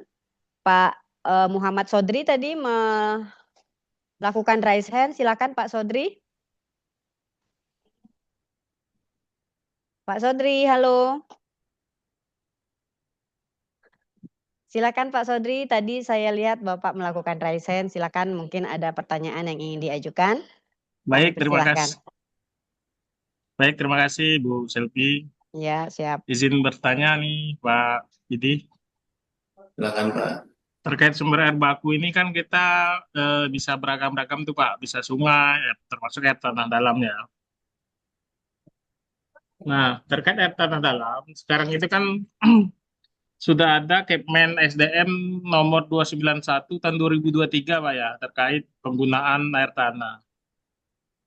Nah, itu di sana sekilas kemarin ada seminar saya baca bahwasanya penggunaan air tanah yang itu harus melakukan izin penggunaan air tanah di Kepmen SDM. Nah, kami yang di bawah ini cukup bingung nih Pak. Gimana kira-kira Pak prosesnya? Langsung ke Kepmen SDM, apa ke Dinas SDM kan di kabupaten kota nggak ada Pak. Di Jambi adanya ya, di provinsi maksudnya, di provinsi adanya. Itu prosedurnya gimana Pak? Apanya? Mungkin sekian apa? Oke, iya. Baik, terima kasih Pak. Yang pertama memang kajian kami tidak sampai di sana, tapi saya menjawab secara teoritis ya Pak, ya, bahwa kenapa air tanah, khususnya air tanah dalam itu tidak menjadi prioritas, karena secara dampak terhadap lingkungan itu bisa berimplikasi terhadap penurunan muka air tanah. Penurunan muka air tanah turun akan tanahnya juga bisa ikutkan turun, bisa bisa berimplikasi pada longsor dan seterusnya.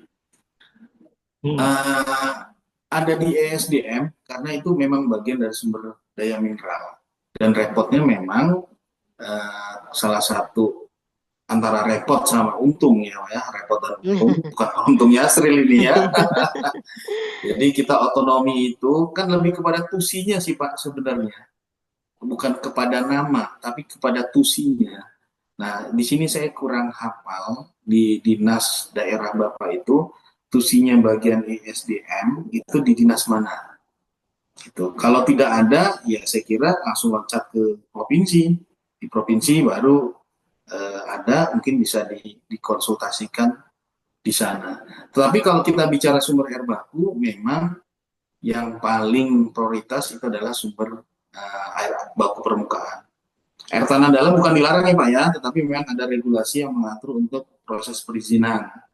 Proses perizinan supaya memang pembatasan sih, lebih tepatnya kalau dari kacamata saya itu untuk membatasi bagaimana supaya tidak menggunakan sumber air tanah yang dalam. Kalau masyarakat sih sumber air tanah dangkal oke lah mungkin ya untuk sumur rumah tangga dan seterusnya. Tapi kalau ada sebuah hotel menggunakan properti menggunakan dan seterusnya itu perlu perizinan lebih lanjut. Dan kalau seingat saya, sependek pengetahuan saya bahwa penyesuaian kepada tusi nggak harus namanya SDM ya. Di siapa itu? Di siapa tusi itu melekat ya baru dikonsultasikan ke sana. Itu saja Pak, mungkin Pak respon saya. Baik, terima kasih Pak Edi. Emang itu Pak, salah satu kendala khususnya kami wilayah Sumatera bagian selatan ya, atau saya di Kabupaten Bungo nih Pak, di Provinsi Jambi. Sungai sekarang itu sudah jadi apa Pak? Jadi mata pencarian bagi para pelaku aktivitas penambangan izin Pak. Penambangan emas tanpa izin. Oh, tambang liar ya? Ya, jadi yang dulu airnya bagus, sungainya jernih. Nah, ketika mereka beramai-ramai Pak, apalagi ada isu sekarang wilayah Jambi ini para kepala daerahnya lagi proses mengajukan tambang rakyat.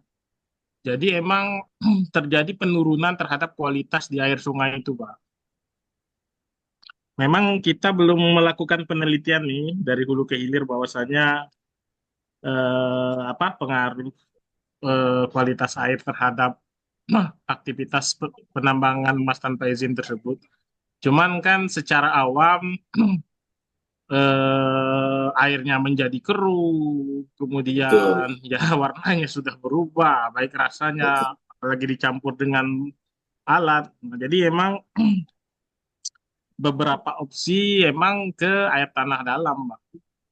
Memang kurang dianjurkan kan. Nah, salah satu kendala emang ketika kita memilih air tanah dalam, ada aturan yang menyatakan bahwasanya tahun 2023 nih Kemen itu. Iya. Saya paham. SDM itu ya. Tidak boleh nih kalau melebihi 100 meter kubik per bulan. Nah, kita hitung-hitung nih 2 hari aja sudah sampai. Kalau kita melayani PAM-nya itu, sistem jaringan air minumnya itu skala desa atau kampung. Nah, itu Pak. Iya. Ya, lebih ke semangatnya semangat pembatasan itu, Pak. Untuk perizinan di SDM. Bukan dilarang, tapi pembatasan. Karena implikasi terhadap lingkungan itu terlalu tinggi. Nah, ini juga mungkin jadi kajian penting ya, bahwa ternyata ada faktor lain dalam pengelolaan sumber air baku. Salah satunya ada di wilayah tertentu penambang liar yang membawa airnya makin keruh. Di kami kan nggak ada itu Pak. Di Jabodetabek atau di sebagian Pulau Jawa tuh nggak ada penambang liar. Jadi case tertentu lagi menjadi faktor penting nih Pak. Ini menarik ini Pak untuk saya kira mungkin perlu direkomendasikan dikaji nih Pak Untung Yasril ini Pak. Bagaimana faktor pengaruh penambang liar ini terhadap pengelolaan kualitas air kan gitu Pak. Iya. Nah, itu makanya saya tertarik untuk meneliti itu Pak. Cuman memang sekarang kita belum apa. Nah, kebetulan kan saya dosen juga nih Pak di Universitas Muara Bungo di sini Pak. Oke, baik Pak. Iya. Oke, makasih Pak masukannya ya. Oke, Oke, Jadi siap. bahan diskusi ke depan ini penting. baik Pak Muhammad Sodri, begitu ya penjelasan dari Bapak narasumber kita. Selanjutnya kami memanggil Bapak Dr. Yanti untuk melakukan untuk Ibu, menyampaikan pertanyaan. Silakan Pak. Bu Dokter. Ibu Dokter, silakan Bu Dokter Yanti, silakan. Sorry, maaf. Aduh, terima kasih, Pak Iya. Yasril. Izin, Pak. Saya off cam ya, Pak ya? Boleh ya izinnya? Oke, siap. Silakan Ibu. Selamat sore, Dokter Idi. Makasih juga, Pak Yasril, atas kesempatannya. Untuk Pak Dokter Idi, untuk pertanyaan saya itu, kan kita ini di Kalimantan ini, khususnya kami di Balikpapan itu kan, sumber air kami itu kan dari sumur ya. Nah, dan juga di air sumur kami ini kan pengelolaannya untuk tetap agar berkelanjutan itu seperti apa pengelolaannya dan perizin-izinannya gitu nah Pak Dokter ini kadang ini kan Sumurnya kalau boleh tahu sumur apa ya? Sumur sumur antesis dalam atau sumur dalam untuk ya? untuk apa namanya bahan baku kami itu Ya, kalau ya. Ya berarti disampainya kan sungai. sebenarnya terkait sama pertanyaan tadi ya, Bu, ya. Jadi eh, bahwa yang menjadi prioritas itu kan air permukaan, air tanah dalam itu memang bukan dilarang tetapi lebih kepada pembatasan dan ada proses izinnya tadi di SDM. Nah, tadi disampaikan 2023 Kepmennya ada. Mungkin itu sudah lama ya, sumur sumur dalamnya tadi ya. Jadi kalau kita melihat nih di kebetulan Kalimantan ya Bu ya, di IKN itu bagaimana otorita IKN itu membangun embung ya secara tidak langsung kan itu juga air permukaan. Jadi sekali lagi air permukaan memang menjadi prioritas walaupun bukan satu-satunya, dan air tanah dalam itu memang mau tidak mau ada pembatasan untuk berkelanjutan. Silakan saja, nggak ada masalah kok, boleh. Orang pembangunan apartemen atau rumah vertikal itu sebagian besar itu air tanah dalam, sebagian besar ya, sebagian lagi tetap memakai jaringan perpipaan PDAM dan seterusnya. Beberapa perumahan-perumahan juga memanfaatkan air tanah dalam, walaupun juga ada yang terintegrasi dengan PDAM atau swaklola sendiri bagi yang dekat sungai atau mata air. Jadi tetap bisa, kata kuncinya menurut saya itu adalah pembatasan. Pembatasan supaya tidak punya implikasi terhadap lingkungan. Jangan terlalu eksploitasi besar-besaran karena akan menurunkan tinggi muka air tanah yang nanti akan punya pengaruh juga di tanahnya, Ibu. Ya. Sudah berapa tahun Bu kalau boleh tahu penggunaan air sumur dalam itu? Udah lama, apalagi kita di perumahan gitu kan, nggak ada akses untuk PDAM. Makanya saya bilang, iya seharusnya pemerintah dukung untuk PDAM. Kita pakai WTP ini apa nggak ini ya di dalam hal lingkungan kita sendiri juga gitu nah. Tapi kebanyakan kami di sini perumahan-perumahannya pakai WTP pakai sumur. Iya. Ya makanya kan salah satu yang sedang tren beberapa tahun terakhir ini kan memanen air hujan tadi ya.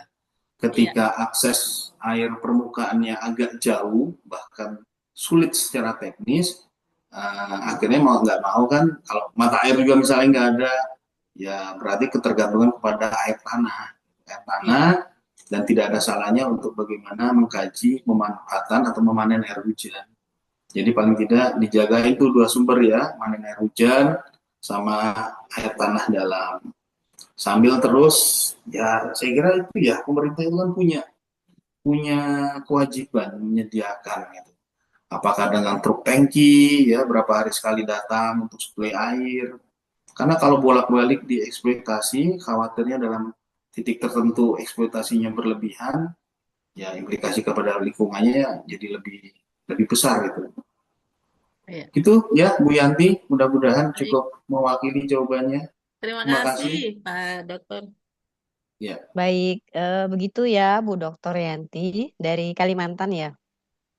Selanjutnya ada yang raise hand nih Pak atas nama Pak Rangga Yudantio.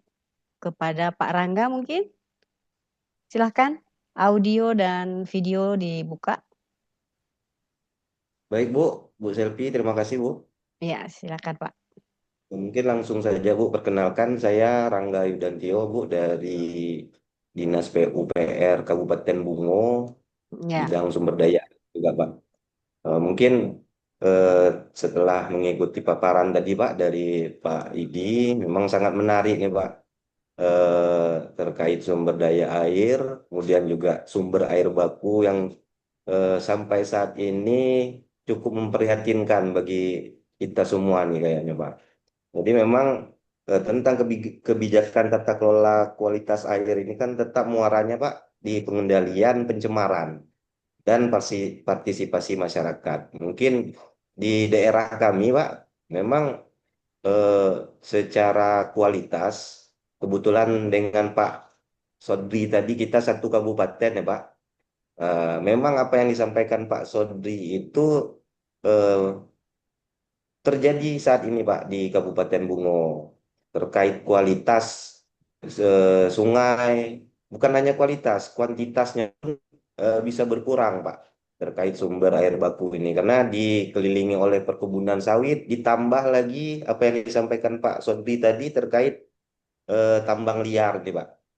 Tentu kalau tambang pasti ada kimianya Pak. Tentu tetap hasil limbahnya pasti mengalir ke sungai seperti timbal apapun itu. Kemudian juga sosial masyarakat kita di Jambi ini Pak, dari nenek moyang dulu memang tinggalnya di bantaran sungai. Tentu tetap menjadi eh, penyumbang juga nih Pak, walaupun mungkin skalanya tidak begitu besar terkait pencemaran sungai atau sumber air baku. Mungkin kami dari pemerintah daerah Pak, mungkin eh, partisipasi masyarakat, mungkin kami sudah bergerak lah Pak. Secara regulasi kita kan sudah jelas, aturan undang-undang, PP apapun itu sudah jelas. Tapi memang aplikasi di lapangannya nih yang berat Pak terkait sosial masyarakat. Mungkin kami juga butuh nih Pak dari pusat atau masukan dari Kementerian PU atau pemangku kepentingan lainnya terkait ini Pak. Bagaimana kita salah satu dari untuk mengurangi pencemaran sumber air baku ini Pak, partisipasi masyarakat yang seperti yang Pak Idi sampaikan tadi. Ini Pak, masalah peningkatan partisipasi masyarakatnya ini. Tentu ujung-ujungnya kan ke pembiayaan Pak, program. Kami di daerah mungkin kebetulan kami di SDA, kalau jalan paling kita mengasih masukan secara lisan terkait apapun yang menjadi temuan kami di lapangan. Misalnya ada masyarakat yang buang sampah ke sungai, mungkin secara regulasi kan sudah jelas. Tentunya penindakannya ini kan panjang juga Pak prosesnya. Nah, kemudian terkait Permen PU nomor 3 2023 tentang penataan perizinan juga Pak, yang tahun 2023 ini, eh, perusahaan-perusahaan di kabupaten kami ini lagi kelabakan nih Pak untuk memenuhi ini perizinan ini karena di 2024 ke depan apabila perusahaan-perusahaan ini tidak memiliki izin atau persetujuan bidang sumber daya air ini kan ranahnya sudah ke hukum Pak. Nah, jadi ini mungkin menjadi semangat kita juga Pak untuk kembali menjaga atau mengembalikan kualitas air maupun kuantitas air. Mungkin pertanyaan yang mendasarnya Pak, gimana nih Pak? Apakah bisa diaplikasikan atau diturunkanlah dari pusat apa untuk kami di pemerintah daerah terkait nih Pak peningkatan partisipasi masyarakat nih, apakah melalui pemberdayaannya, tentu ujung-ujungnya Pak ini pembiayaan Pak, gitu Pak. Nah, mungkin demikian Bu, moderator Pak Idi, terima kasih Pak. Baik, silakan Pak narasumber kita, Bapak Idi. Iya, baik. Ya, jadi salah satu syarat secara teknis sumber air baku itu kan betul yang Bapak sampaikan ya Pak ya, nggak cuma kualitas, tapi juga kuantitas dan juga satu lagi kontinuitasnya. Jadi 3 hal ini harus bisa menjawab. Terus berikutnya adalah sama saya kira ya, kita satu semangat bahwa perlu peningkatan peran serta masyarakat. Memang sih dari kajian kami tidak sampai kepada teknis bagaimana meningkatkan partisipasi masyarakat. Tapi dari hasil wawancara dan pemotretan yang di lapangan yang kami lakukan, bahwa aturan yang sudah dahsyat ini, yang sudah hebat ini, itu sebagian besar itu belum tersampaikan ke masyarakat. Saya sih ya bisa dibilang setuju kata Bapak ya, bahwa promosi sosialisasi ini butuh anggaran. Itu saya sepakat gitu ya. Jadi bagaimana membawa brands bahwa ini salah satu tugas penting pemerintah. Nggak cuma sekedar bikin aturan, tetapi bagaimana bikin aturan kemudian sosialisasi, terus kawal implementasinya, kan gitu. Kawal implementasinya. Hitungan saya, Pak, 60% saja, 60% masyarakat terlibat, itu sudah cukup signifikan, Pak, pengaruhnya. Apalagi kalau 100% kan gitu, apalagi kalau 100%. Mudah-mudahan ada dari perwakilan pemerintah yang ikut, nggak tahu nih Pak Untung Yasril, bisa mendengarkan bahwa ayo dong, ini ada masukan, ada keluhan, tolong bisa dianggarkan, diprioritaskan bahwa penting loh sosialisasi atau promosi ini. Walaupun kesehatan punya promkes ya Pak ya, promosi kesehatan, tapi dia kan lebih kepada sanitasinya, bukan kepada bagaimana pengendalian pencemaran. Mungkin ada, tapi nggak signifikan. Tapi lagi-lagi Pak, memang masalah air baku ini memang nggak hanya satu kementerian sih ya, atau satu dinas. Tadi di awal saya sampaikan bahwa turunan PP-nya ini ada Permen pengendalian pencemaran ada di LHK, Permen kualitas mutu air ada di Kemenkes, Permen tentang sumber daya air atau teknisnya atau infrastrukturnya ada di PU, gitu. Perizinan air tanah dalam ada di SDM. Jadi satu sisi memang banyak pihak yang terlibat, memang perlu menurunkan ego sektoralnya supaya tujuan untuk pengendalian pencemaran terhadap sumber air baku ini bisa terlaksana. Ya tadi diingatkan oleh Pak bahwa perlu peranan pemerintah daerah, mungkin sosialisasi atau promosi ini bisa di take over nih oleh pemerintah daerah, entah provinsi atau kota kabupaten. Tapi sekali lagi setuju Pak bahwa perlu peningkatan peran masyarakat ya, dan hitungan kami 60% saja yang terlibat. 60% saja yang terlibat itu sudah membawa pengaruh signifikan, apalagi lebih gitu. 100 ya. Ya. Gitu Pak. Terima kasih Pak. Mudah-mudahan jadi bahan diskusi ke depan lagi nih Pak kita. Terima kasih Pak. Terima kasih Pak. Baik. Seperti itu ya Pak Rangga. Semoga dapat menjawab pertanyaan Bapak. Terima kasih Baik Bu. Bapak Ibu, ya sama-sama Pak. Baik Bapak Ibu, sepertinya tidak ada lagi yang melakukan raise hand ataupun pertanyaan di dalam kolom chat. Mungkin kita lanjut kepada kata penutup dari Bapak Ketua kita, Bapak Insinyur Haji Untung Yasril, STMT, CPSP, CCMS. Nanti setelah nanti setelah Bapak penutup baru closing statement, baru penutup sama oleh saya Pak. Gimana Pak? Pak Idi dulu. Pak Idi ya. Baik. Baik Bapak Ibu, begitulah tadi diskusi kita pada hari ini. Selanjutnya dimohon kepada kesediaan Bapak Dr. Idi Namara STMT IPU memberikan closing statement dan kita berikan applause untuk narasumber kita pada siang hari ini. Silakan Bapak. Ya, baik. Yang pertama tentu kami mengucapkan terima kasih atas kesempatan berbagi ilmu, berbagi pengalaman gitu ya, khususnya mengenai sumber air baku ini, karena sekali lagi permasalahan sumber air baku ini nggak bisa satu sektor saja ya, tapi multi sektor, terus juga perlu keterlibatan masyarakat, pemangku kepentingan, nggak cuma pemerintah. Artinya air tercemar ini nggak 100% salah satu pihak ya, atau salah pemerintah, tapi masyarakat juga harus menyadari bahwa ini adalah PR bersama.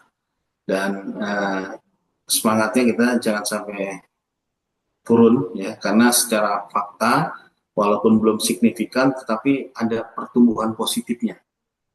Tingkat pencemaran menurun tetapi belum signifikan ya. Jadi ya mudah-mudahan forum ini juga salah satu penyemangat lagi bagaimana pentingnya kita bersama-sama mengelola sumber air baku. Saya kira gitu aja. Sekali lagi terima kasih khususnya pada teman-teman dan lebih khusus lagi Pak Untung Yasril. Terima kasih Ibu.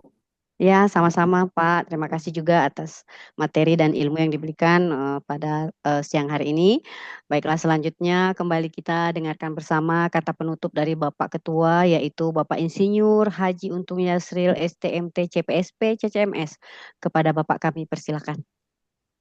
Terima kasih. Assalamualaikum warahmatullahi wabarakatuh. Selamat sore Bapak Ibu. Kami mengucapkan terima kasih yang sebesar-besarnya kepada narasumber kita yang sangat kompeten, yaitu Pak Dr. Idi Namara, STMT IPU, dan juga kepada teman-teman seluruh peserta kami mengucapkan terima kasih. Ya, ini dari saya lihat tadi dari Sumatera sampai dengan di Papua ya hadir, dan juga dari berbagai kalangan, rekanan-rekanan kita kontraktor, konsultan, dan juga para penilai ahli ya. Tadi saya lihat juga ada Pak Soheri, Pak Edi, ya, Pak Heri juga tadi banyak, dan ada juga teman saya Pak Dr. Marhaban ya. Ini memang spesialis sumber daya air ya, udah turun gunung Pak Edi dari Jombang ya, memberikan sarannya. Dan kami mengharapkan juga kehadiran Bapak Ibu nanti pada hari Sabtu yang dengan materi yang sangat menarik, yaitu mengenai metode ya, design and build ya. Nanti ada Pak Ibu Kasubdit dari Bina Konstruksi yang akan menyampaikan materinya tentang penerapan metode design and build atau rancang bangun untuk pekerjaan konstruksi. Nah, ini kepada teman-teman yang rekanan Pokja ya, ini sangat menarik. Nanti kita tunggu kehadirannya. Demikian saja kami mengucapkan terima kasih. Wabillahi taufiq wal hidayah. Wassalamualaikum warahmatullahi wabarakatuh. Waalaikumsalam warahmatullahi wabarakatuh. Baik, demikianlah acara webinar kita pada hari ini. Sekali lagi kami ucapkan terima kasih kepada Bapak narasumber kita atas ilmu yang telah diberikan kepada kita semua. Semoga menjadi ladang pahala dan amal jariah, dan kita semua mendapatkan manfaat yang sebesar-besarnya dari ilmunya. Saya sebagai moderator sekaligus host mohon undur diri dan memohon maaf jika ada kesalahan saat berlangsungnya acara dan diskusi kita pada hari ini. Saya akhiri wabillahi taufiq wal hidayah. Assalamualaikum warahmatullahi wabarakatuh. Waalaikumsalam warahmatullahi ya. Makasih Bu moderator Makasih. Pak Untung. Sama Pak, makasih. Ya, makasih. Terima kasih. Bapak Ibu semua. Pak Sodri, terima kasih. Pak Rangga. Pak Marapan, gimana Terima ya kasih. balap ini nggak bisa dikirim Ibu Yanti. Terima kasih juga.